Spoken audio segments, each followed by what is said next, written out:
और धर्म प्रेमी बंधुओ जिस वेले परमात्मा कन्नै मेल होंदा है ते सारे अज्जा दा सत्संग सुने दा सारा लास्ट वेला प्राण निकलदे होई उस सत्संग चेता आई जंदा है। हो ही सकदा है परमात्मा दी कृपा होवे है ते जेड़ा अज सत्संग सुना दिया मरदे होए प्राण निकलदे होई खड़ा चेता आवे उगा गाइदा मन उठा उठी जा ते समझ लो परमात्मा दा ध्यान करते करते प्राण निकली है तो उदा कल्याण होई। और परमात्मा उसे दे पाप की नहीं देखता। जिन्ना मर्जी पापी बंदा हो ना गुरु दिखता ना परमात्मा दिखता वही शिष्य बनाता है। उदा जिन्ना मर्जी पापी है लेकिन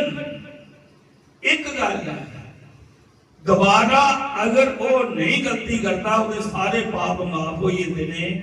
और जेकर दोबारा करता तो फिर उसे माफ नहीं। एक बारी जिन्ना मर्जी पाप परमात्मा नहीं पाप की दिखता उसका कल्याण नहीं। उससे विश्व की ज्ञान पिछले जन्म के कर्म को ज्ञानी उदा उदा पुण्य कर्म अगा आए की पता पापी बंदे को ले ज्ञान हो जाए। जिला पुण्य कर्म अगा आए तो उसी ज्ञान उन्हें असली जिंदगी समझ गया। उधर सामने मंदिर है जिथा उदा महल है ना मकान उधर सामने मंदिर है उन्हें ही विश्वास कोई रहा ज्ञान परमात्मा की याद चलाਉਂਦੀ ये मंदिर उसी जिले जाती थे सारे लोग उसी बुरी नजर करना देखते हैं। ये कर्म केड़े करती है विश्व है तो मंदिर आए नफरत करते ते परमात्मा लगा उसका मकान है जो मंदिर का उन्हें अपने मकाना भी है ना नागा बिचा भी है ते भगवान कृष्ण की मूर्ति की निहारते रहना ते रोंदे रहना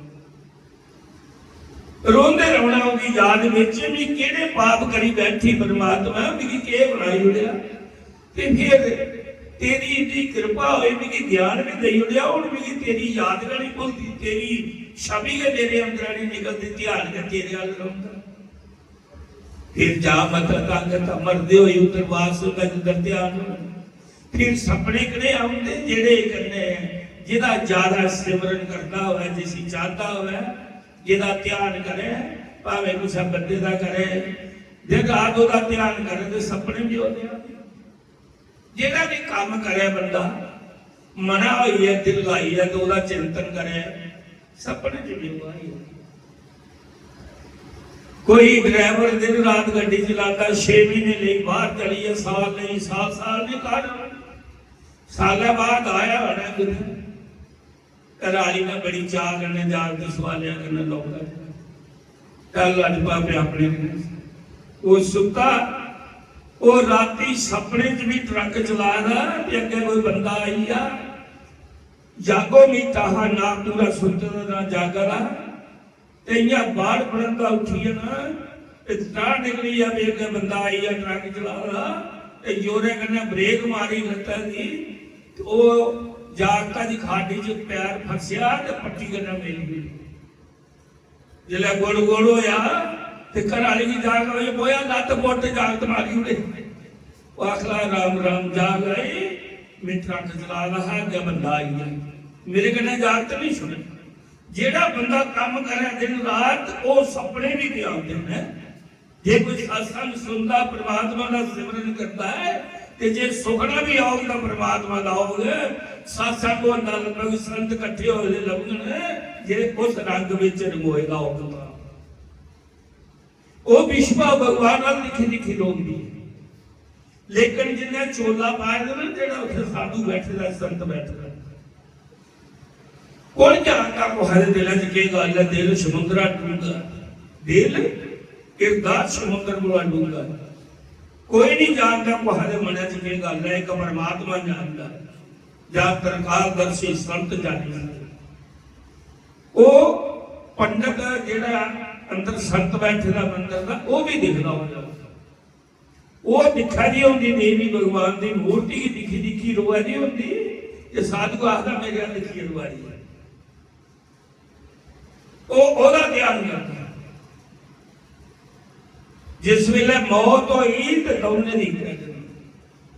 वो भीष्मा भी मरी है तो संत भी मरी। जिले संत मरिया तो यमराज लैन आए, तो जिले भीष्मा मरी ना तो उसी भगवान कृष्ण का ध्यान आया मरते हुए, जिसी रोंदी ही उसी बैकुंठ दे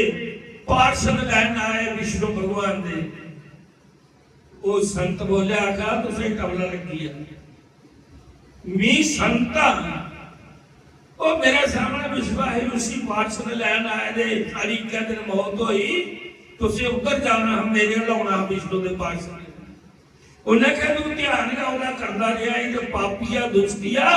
तेरे बस्तरे की नहीं भगवान ने दिखना, चाहे तू लाल पाए दे या चिट्टे पाए दे,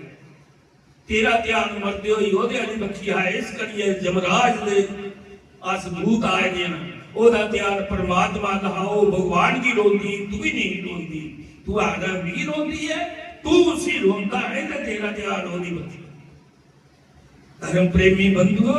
कौन जानता पैंट कमीचा भी संत फिरा करते जिंदे कर्म चंगे करते ने और बस्तर लाइया भी जड़े गलत करते ना वो भी है। बोलो श्री राम जय राम जय जय राम, श्री राम जय राम जय जय राम। धर्म प्रेमी बंधु तो सही पता है टाइम का बड़ा पाबंद